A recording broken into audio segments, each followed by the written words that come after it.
Namaste दोस्तों, welcome to the day 84 of the Python programming series powered by NetGuardians. Last session में हमने class, objects, constructors, class attributes, instance attributes, inheritance, super function और method overriding ये सब practice किया एक question solve करके payment system का।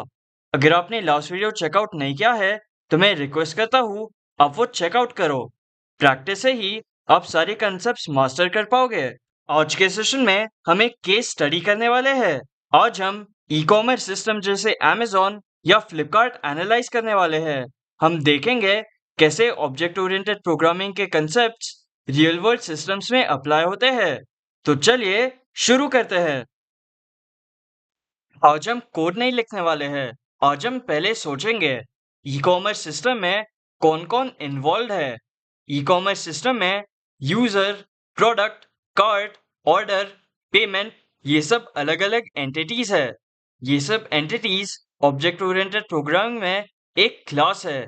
ये सब एंटिटीज के एट्रीब्यूट्स देखते हैं। यूजर क्लास में नेम, ईमेल, एड्रेस ऐसे एट्रीब्यूट्स रहेंगे। प्रोडक्ट क्लास में प्रोडक्ट नेम, प्रोडक्ट प्राइस और स्टॉक रहेगा। कार्ट क्लास में प्रोडक्ट का लिस्ट और टोटल अमाउंट।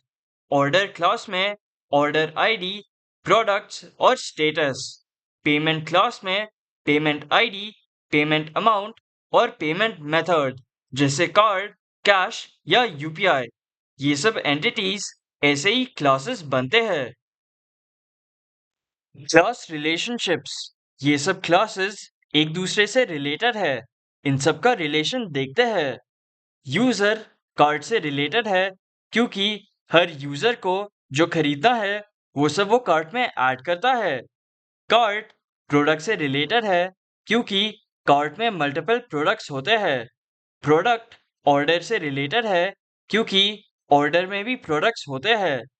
ऑर्डर पेमेंट से रिलेटेड है क्योंकि हर ऑर्डर का पेमेंट होता है। इसे हम ऑब्जेक्ट रिलेशनशिप कहते हैं। अब ये सब में कंस्ट्रक्टर फंक्शन और सुपर फंक्शन यूज होगा। जब चाइल्ड क्लास बनता है तब पेरेंट का डेटा यूज होता है, एक्स्ट्रा फील्ड्स ऐड होते हैं, तब सुपर फंक्शन यूज होगा। इसको एग्जांपल के साथ समझते हैं। प्रोडक्ट ये क्लास है और उसमें प्रोडक्ट नेम और प्रोडक्ट प्राइस ये एट्रीब्यूट स्टोर्ड होंगे। एक न्यू क्लास ऐड करते हैं, क्लास इलेक्ट्रॉनिक प्रोडक्ट्स। ये क्लास प्रोडक्ट क्लास इनहेरिट करेगा। प्रोडक्ट क्लास में से प्रोडक्ट नेम और प्रोडक्ट प्राइस ये एट्रीब्यूट्स इनहेरिट करेगा और वारंटी ये चाइल्ड क्लास का एट्रीब्यूट ऐड होगा। अब देखते हैं किधर मेथड ओवरराइडिंग फिट होगा। पेमेंट मेथड्स में मेथड ओवरराइडिंग यूज होगा।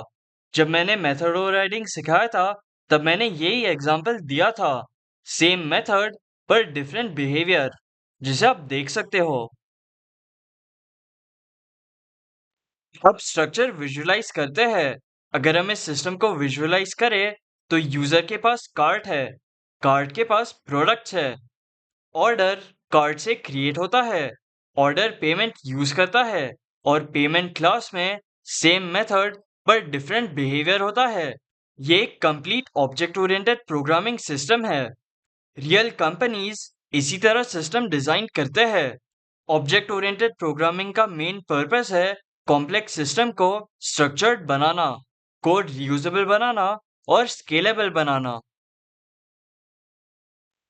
तो दोस्तों, आज हमने देखा रियल वर्ल्ड सिस्टम को क्लासेस में ब्रेक कैसे करते हैं, रिलेशनशिप्स आइडेंटिफाई कैसे करते हैं, इनहेरिटेंस का यूज, मेथड ओवरराइडिंग का यूज।